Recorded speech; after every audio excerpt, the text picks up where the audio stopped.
Hello, everyone. Thanks for joining us for another episode of Xenex podcast. I'm very pleased to have Jason Frame with us from Nevada Health District, Southern Nevada Health District, that is, who is a leader in the space. And Jason, why don't you introduce yourself first before we get into some dialogue? Thanks, Kevin. So my name's Jason. I'm the Chief Information Officer here at Southern Nevada Health District. And for those of you who are wondering what that is, we're the local public health agency in the Las Vegas area. So we're in charge of all the things like restaurant inspections to make sure the hotels and restaurants are clean when people come to town for all the different conventions that we have. We serve about 2.4 million locals and 50 million tourists each year. Another big part of what we do, if you remember back a few years ago with COVID, we're the lead agency for all of that, from the contact tracing, the testing, the vaccinations, and everything that went along with it. And then we're also a federally qualified healthcare center. So we do primary care, we do behavioral health, and we offer, healthcare along with our government services. So there's a lot to talk about that, and I think that this episode about building trust, right? Building trust in public health and technology leadership under public health. So with that, I think the first thing that I want to ask is the leadership accountability in public health sector and what it means and the challenges that it has. Could you elaborate on that a little bit, because you cover a lot, and also the trust that you have to build between the organization, the healthcare, the trust that has to come from your constituents using the services. All of that is a big topic. So maybe, if you don't mind, shed some light on that. Yeah, definitely. I think anytime you're dealing, especially with a government agency, we're a place that people have to come to. There is no competition for us. So we have to create that trust that they know that when they're coming here that, we're doing things in their best interest, not just because we want to do it. We're making sure that all their data is secure. So we're very, very big on promoting how, the things that we do to keep their data secure, to keep their data private, because that's a big thing that we have, when it comes to privacy. Anytime you're talking about healthcare, but even in government, privacy is a big thing and people are worried about that. So we tried to build that trust up. And then, if you go back to the COVID pandemic, the world changed. And we were we're the voice of what was going on. And so we had to take some of that trust that we built up over the years, but still continue to build on that, because there was a lot of misinformation out there. There was a lot of questions out there. So we had to come across not just as the authority saying, oh, this is how it is. It's we had to explain why, how we came up with that, the science behind it. Even though there are some parts where it was harder to explain, we had to kind of dive into that to continually build that trust up. And one of the difficulties is when you're in IT leadership is a breach could kill that trust. If we were to have a breach, financially it wouldn't be as bad. You're in the retail sector, you're in the different tech economies. A breach is a little bit more hitting you on the financial side. For us, it'd be a reputational and a trust hit that would really hurt more than the financial hit, because being the type of agency that we are, we're insulated through a lot of it when it comes to HIPAA and all that. But that relational hit that we would take and that reputational hit would be a huge problem if we had it. So that just adds to the complexity of trying to secure something, and then when you're on the government side again, and when you're on healthcare, you're generally a little bit behind. Those are the two sectors that are generally a little bit behind technology-wise. We have a lot of tech debt, and so it makes that harder to protect. And during the pandemic and continuing on, those are the two sectors that have been the most highest targeted, both healthcare and government.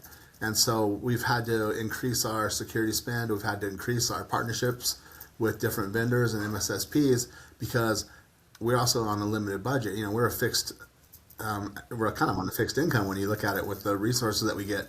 We can't just go out and add new teams here and there. So we've had to be very creative on how we fund some of these things.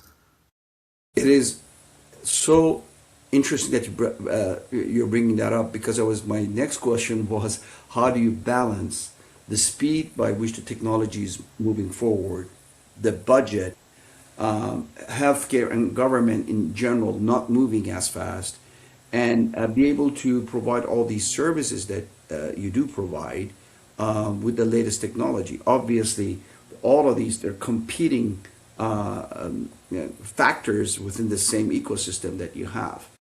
So how do you do that? How do you convince the powers to be that you need to spend more money, have more budget to cover the latest and greatest, yet find budget to do all kinds of stuff that, you mentioned all the responsibilities that you have. So you got to cover all of that. How do you balance all of that? It's through relations. You build those relationships up so you can have those candid conversations with the other people that are asking for things. And it kind of goes back to that old conundrum we used to hear about in IT. You can either have it fast, cheap, or good. Pick two. Now you add safe in there. So you're saying, okay, it can't be all of these. What is most important to you? During COVID, speed was most important, and then security is along with that. So as we knew that, we wanted to make sure we're rolling things out very fast, but we want to make sure that they were secure. We started with a security first mindset on everything that we did. As we're building out new applications, as we're building out new ways to impact and interact with our constituents, we always started with safety and looked at how can we make sure the data is safe before we roll it out. And that was a big part of it. And then some of the stuff we put out, I'll admit, it did not look very pretty. It didn't work as great as it could have. It was a little bit slower, but over time we were able to fix that. But we wanted to get it out safe and fast were the two biggest priorities at that point. You take those, you got to take that consideration as what can you sacrifice in the short term to have better long-term results. And then goes based on, our constituents. For us, our customers, we have public customers, but we also have all our internal customers. So they come to us and say, oh, we want to do this project, and we have to give them the honest conversations of, yeah, we can do that, but here's what it's going to look like. Here's the risk that's going to bring about. Here's the overall cost, not just the financial cost that it could come into. So having those relationships and understanding the business and being able to have that communication with the different business leaders in our agency on a one-on-one level has been the best thing that we've been able to build. What about transparency and control? I mean, in our line of work, when you're in healthcare, transparency it's table stakes really. Everything, we have to be transparent with all of it, and that part of that is being able to sit there and talk to someone and using that transparency to show why what they're asking for might not be the best thing. Where do you think most of the struggle is? The challenges within your organization, which is a major public health. Where do you see those challenges?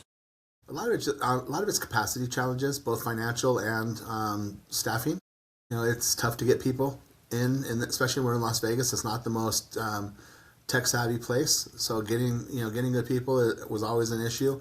And then when we were ramping up during COVID, some places were cutting back, but we were ramping up because of the things that we were doing.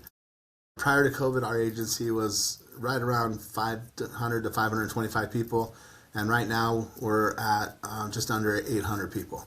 So we grew quite a bit, and during COVID we were even higher, and we also had a lot of contractors. So we're trying to ramp up, but then also find quality people. But then we also look for people that are going to fit into our environment, and not just come in there and they might not be as tech savvy as some of the others, but they have a better fit and they understand our mission and our culture, and that's been a big thing that we've worked on. So capacity for us is one of the constraints when it comes to the staffing and also the finances. During COVID we had a lot more money, but right now it's leaner time, and so we've had to start making those tough choices on, okay, well, these projects now are going to have to wait a little bit longer. Some of this technology is going to have to last a little bit longer before we can replace it. So we're looking at what we can do to make sure that we're keeping up, but also not introducing a lot more risk, because that's another aspect that I think a lot of people forget to think about when you say, well, we'll just keep these servers on for 2 or 3 more years. Well, that adds some risk, and a lot of people I don't think don't put that into their equation. Yeah, when we talk about cybersecurity and the attacks and the threats and breaches that are going on, obviously I'm sure that's a big topic for you and everybody else around you. And that's an ongoing threat that's getting worse, of course, with AI. We're going to touch on AI a little bit later. But let's talk about response from a technology perspective. Did that strengthen your relationship with your constituents, the public? Was there any examples that you could provide that how technology actually helped your relationship with all your constituents, and particularly the public who are going to use the services? Yep. COVID was a great one. We started off in COVID. We started doing testing. You remember back in those days in April, May of 2020, everyone started going out to want to get COVID tests. So what we saw is people would come here to get a test. They'd wait in line. They'd fill out this form. Then once they got the form done, they'd wait in the line, go to the nurse would swab them, put the form and the swab into the bag, send it off to our lab. And we have a public health lab that would actually process those tests. They would get the information, they would type it into their lab system, and then run the test and then get back to the people. That took generally on average 3 to 6 days overall round trip to get, for the person to come in before they got the results back. Well, by that time, if they were positive, they could have infected a lot of other people. So we saw this as an issue. Plus, it took a lot of data entry. We figured it out. We did a study, and it's about 4 to 4.5 minutes per form, per test that people filled out to enter that data into our systems before they could run it. So what we did is we created an app where people would go online, they would schedule an appointment, and at that time they'd fill out all the information that we needed. They would get a QR code, they could come in, we'd scan the QR code, all their data was pulled up, we'd just verify it with them, we'd do the swab, we'd print out labels, and all we'd do is put a label on the vial and send the label in to the lab. No more paperwork, no more documentation. They would get the label, they had a barcode reader, it had a barcode on it, they would scan it, that data was automatically accessioned into their testing system, they'd run the test. We saw that turnaround go from 3 to 6 days to 18 to 32 hours. Much better throughput. We were also able to do going from 500 to 600 tests per day to over 2,000 tests per day. And when we calculated just for 2020, we saved 50,000 man hours of data entry just in 2020 alone. And that testing system has continued to be used through today. Yeah, that's just amazing, and it's a wonderful example how So technology. that bought us a lot of credibility with the public, because now we could reach out, we could get more people in. It was repeatable. We designed it to work on iPads and mobiles, so we could do a testing clinic in a parking lot somewhere. As long as we had Wi-Fi, we could pull the iPads out there, do the tests. And then it also really bought us a lot of credibility with our staff, because we were able to optimize their workflow and get rid of a lot of the manual, tedious processes. So now they could, increase their throughput from 500 to 600 tests a day to over 2,000 tests. That's a 4x input or a 4x increase, and they love that. Yeah. Uh, um, let's talk about AI. There's no conversation these days that AI cannot be part of it. Right. So what we are seeing in general is that the bad guys are using AI, to cause havoc, breaches, ransomware attacks, stealing identities and the like. So it's a big issue, and I was wondering, what's your perspective on AI, both in terms of offense and defense and cybersecurity and protecting, the information of your patients and, in general, everybody that's in your database. Yeah, definitely. I think AI, it's a great tool, but it's also a scary tool.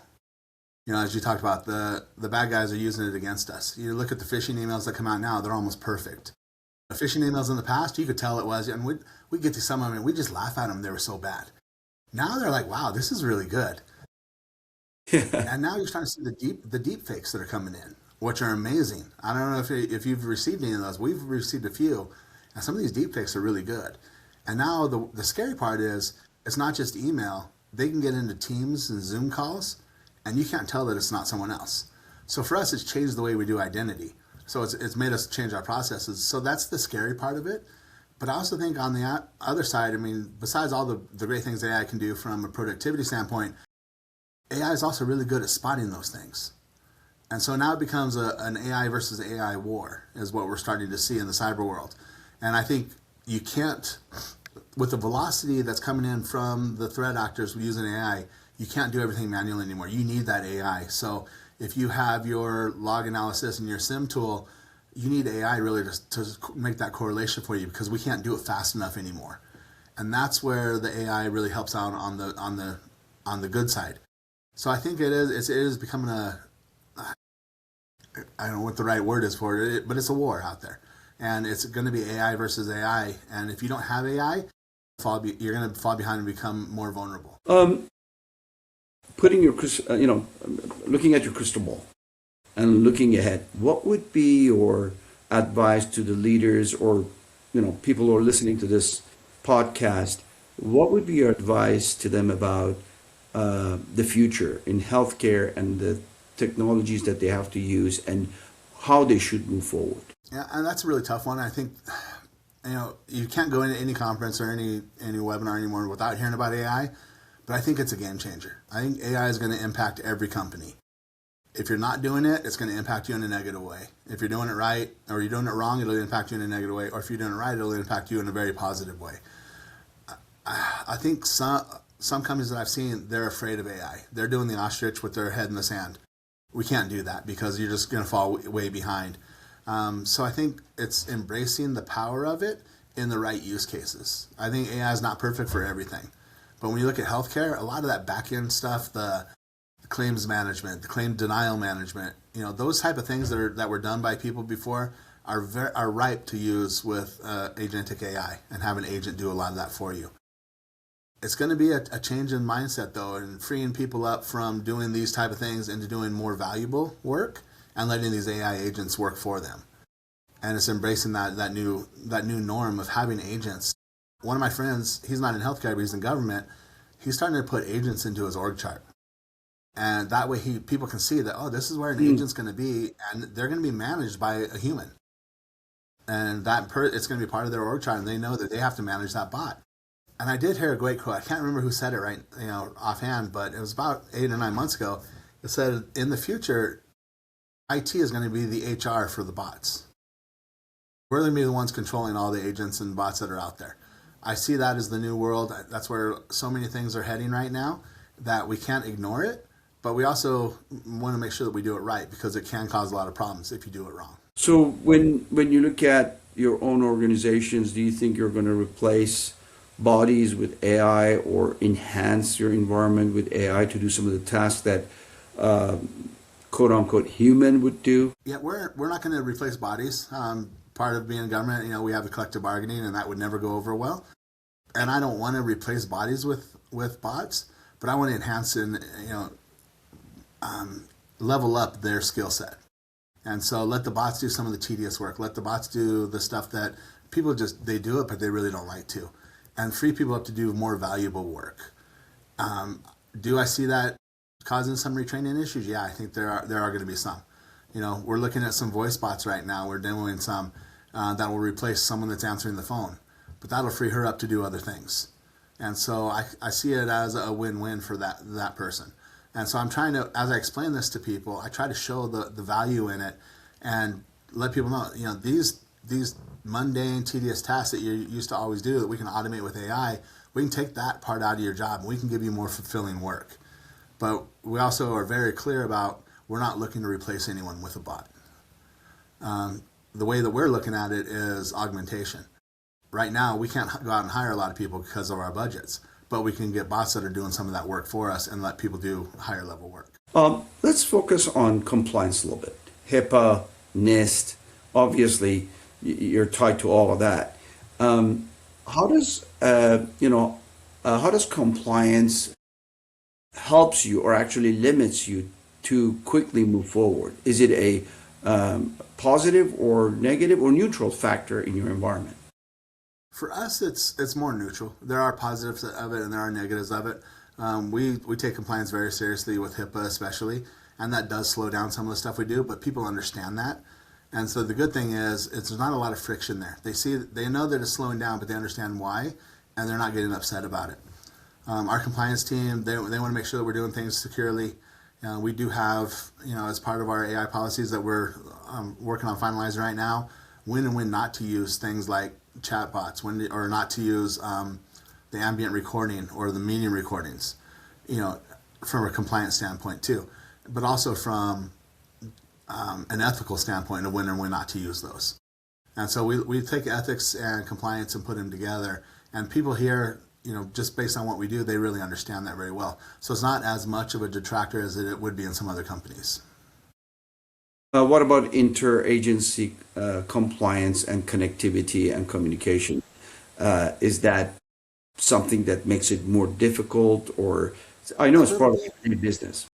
Yeah, I think for any business that makes it a little more difficult because you get farther and further away from your span of control. To me, supply chain risk is one of the biggest fears that I have. I know what we're doing to secure our stuff, but what are everyone doing? We have the little Yeah. checklist that we do when you first sign the contract, but that's like a one-time thing. So I think that's one of the next areas that we're looking at is how we can improve our third party risk management. That's a scary part for us. We do a lot of data exchanges. We exchange data with the health insurance or health exchange. We exchange a lot of data with the state and with the CDC. And so we're as vulnerable as they are, and we try to be less vulnerable. But we know that we're opening ourselves up when we're sending out data to people, or when we're accepting data from people. Yeah, that's a topic that I've talked to many CIOs in terms of supply chain issues, and that's a challenge because you don't know the APIs that the third level in the cloud is using. You don't know if they're in vulnerabilities. That was the big fear a year ago, was the vulnerabilities in the APIs. I think the bigger fear now is what AIs are they using, and what is it doing with the data that we're sharing with them. And so that's been the bigger question we've been asking now is, how are you and then your suppliers using AI? Are you training on our data or not? Because that could become a problem. And I think those are the new questions that we've started asking in the last probably 8 to 9 months, and I know more and more people are asking these questions. Is that third party AI risk is a bigger thing? Yeah, and also if they use internal AI or use publicly available AI, which exposes that data, uh, Exactly. and then everybody could access it. Yeah, you're absolutely correct. And then, what is the impact of not the impact, but how would you consider simplifying and accountability for the partners that you're using, you're connected to your ecosystem, and these technology partnerships? How do you simplify that? I mean, you probably have a lot of partnerships, you have a lot of vendors, and that's hard to manage, right? And Uh-huh. what would you do, and what you have done, simplify that ecosystem and the management of all those vendors and products and relationships? Kevin, that's a really tough question. I think if anyone figures that out, they'll have a gold mine on their hands. Because there are tools out there that are just trying to simplify it, but they're only as good as the inputs they're getting. And I think that's the problem right now is it's still reliant on humans to give those inputs. It's getting better. AI is getting better on going in and scanning your policies and looking at that when it comes to compliance. I've seen tools out there that'll basically use an AI can tell you where you're at on your NIST compliance or your CIS or HIPAA or whatever. But those are still gaining traction, and those aren't used by a lot of people yet. So right now the process is still human based and it's still manual based. Unfortunately, I think we're probably still 2 to 3 to 5 years away from having it much more automated. Okay, and do you think that the public, in particular, your constituents, the patients, when they're using your services, the speed by which you're changing the technology and using the back end partners, all of that fits together to satisfy them? Is that something that comes up about how you service those patients and if they're satisfied with the service that they're getting? Is that a question? Is that a topic? Is that a motion in your environment? It's a very small part of our environment or of what we do, and that's mainly us internally asking those questions. I've never heard of a patient asking how we manage their data, in our clinics. But we're also a safety net organization, so we have people that are, they need healthcare, so they're kind of at that point where they just need it, so they'll go wherever they can to get it. They're not as sophisticated as maybe some of the high end patients that would go to the specialized doctors. So we haven't really heard those questions. We give them the information on what we do to protect them, but that's about as best we do right now. But internally about securing their information, and there of course, obviously there's multiple levels of Yep. security associated with that. Internally, how is that conversation going? Yeah, I think everyone understands it. It flows from the top down. Our leadership really understands the need for security, and they value our input on that, and they actually listen to and they trust our input on it. And we've built up a lot of good rapport with our customers internally. They really trust IT here. and they believe that we're giving them a lot of value and that they're very satisfied with what we do. So when we come out and we say something, they know that we're not just saying we're doing this because of HIPAA because we don't want to deal with it. They know that we're actually doing it because it's an issue that might that requires those HIPAA controls. So we've built up that trust with them over the course of the last like 5 to 6 years. Do you see your role as a quarterback of technology across multiple of departments and satisfying multiple of stakeholders, particularly the leadership? Or do you see yourself as a technologist that has to push technology into the environment no matter what? There's a fine line between the two, by the way. There is, and I think when I first took on this role, I was more of the technologist trying to push that technology down. I've really evolved in my thinking, and now I'm doing a lot less of the technology work, and it's more about the relation building. It's being the evangelist and being the visionary and the vision caster, and that's where my role has really evolved to, and building that trust. So I've learned much more about what all the different business units do, and I can go in and speak their language, and then show them how implementing technology could increase their throughput or improve their satisfaction for their patients and stuff like that. And I'm able to show that from like a consultative standpoint rather than just pushing it down their throat. And so I've really moved from one side to the other in my thinking on that. And I've written a little bit about it, how the new IT leaders are no longer technologists. They're the people they're the people because that's what we're dealing with. Yeah, yeah. The funny story was something happened. The team who's in charge over there at lunch or something, I tried to fix this technology issue and it just broke it all and just went, everything fell apart. And so I was talking to my admin, I'm like, yeah, just tell the guys that's what happens if the boss tries to do something right now. And they laughed about it. They got it fixed in like 10 minutes. It wasn't a big deal. I go, that's kind of how I feel now. I can't keep up with the technology. My job is more of dealing with the leaders here and building those relationships and being that person that they can come to for the honest answers. So, for too long, the IT department, before I got here and when I first started, we were the department of no. And then I said, well, let's become the department of yes. But there's also a problem with that. So I've really evolved from that too. And so now I just said, for an IT leader, I want to be the person who has the right information at the right time so our business leaders can make the right decision. I love that answer. I think that's such a beautiful thing to say because you want to make sure that the leadership gets the right answer at the right time so that you could get the budget and move forward because they trust the decision is right. You're absolutely correct. And sometimes you have to say no. One of my first decisions when I took over as the manager here, we were putting in an EHR system, and it was off the track. That project was just going really bad. We were spending a lot of money, and once we started doing a better analysis, we realized it's never going to work out. And so here I am, a brand new manager. I had to go to our leadership team and say, we need to scrap this project and start something new. And they're like, well, we've already put $1 million plus into it. And I said, well, I understand that. I go, this is one of the best things that I learned. I went to business school. I got an MBA. And one of the things that stuck with me in my business classes was it's better to lose 1 million than it is to lose 10. And it's, stop throwing good money after bad.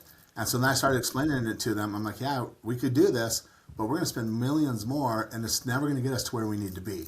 They picked the wrong product at the start and then it just kept getting worse. So we had to basically drop all that out and start with something new. And then they said, okay, well, you get to explain that to our board. And our board is elected officials and members of the resort association and all that. So here I am, a first-time manager, explaining this to our board and getting grilled by them. But I was able to go in there. I said, oh, here's what's happened. Here's where we're at. Fortunately, I can say, these were decisions that were made in the past. I'm just coming in here as the realist and giving you the information you need. We moved on. Do you have to We go? implemented something else. Do you have to go to your board to get approval for every project? Not everyone, but on the high value ones like that was pretty visible, and it being a failure after losing that type of money, yeah, we had to go to the board and tell them that. Yeah, but the speed. I kind of asked the question before, the speed that the technology is improving and moving, and then bringing that technology in, and then you have to go to different groups and different leadership or the board to get approval. That slows it down. That's why I asked the question: how fast can It you does, and move? I think I've done it so long that it's just kind of a natural part of the process now, and I know the tricks. I know what needs to go to the board, And I'm able to use that to our advantage when it comes to vendors to say, well, if you bring it down to this number, we don't have to go to the board. We'll get it done in a week rather than There's 2 months. I can use that to get better discounts or whatever. I just kind of internalize that process of what that takes. That's just the politics of doing business here is, knowing what you need to do. And so we try not to let that slow us down too much. Yeah, and you have a very large department. You said 500 and some people, right? Yeah, we're about just under 800 people in our 800. You department. used to be 500 anyway. And Used to be 500. is that software development, operations, help desk? What does that in terms of an Our organization? IT department is only 30 people or 34 people. And Wow. that's everything. That's help desk, infrastructure, security, network, project management, application development, and application support. So the whole Yes, organization is our eight. overall agency is 800. Okay, Yeah. I misunderstood. Okay, well, thank you much for that clarification. Well, we've reached the end of a podcast. Jason, I really want to thank you for your insight. Very specific examples in this podcast that I think everybody will enjoy. Thanks for joining us today. On behalf of everybody, Jason, we would like to thank you for Thanks, Kevin. participating in the podcast. All right. Yeah, it was a great time. Thank you. All right. Take care.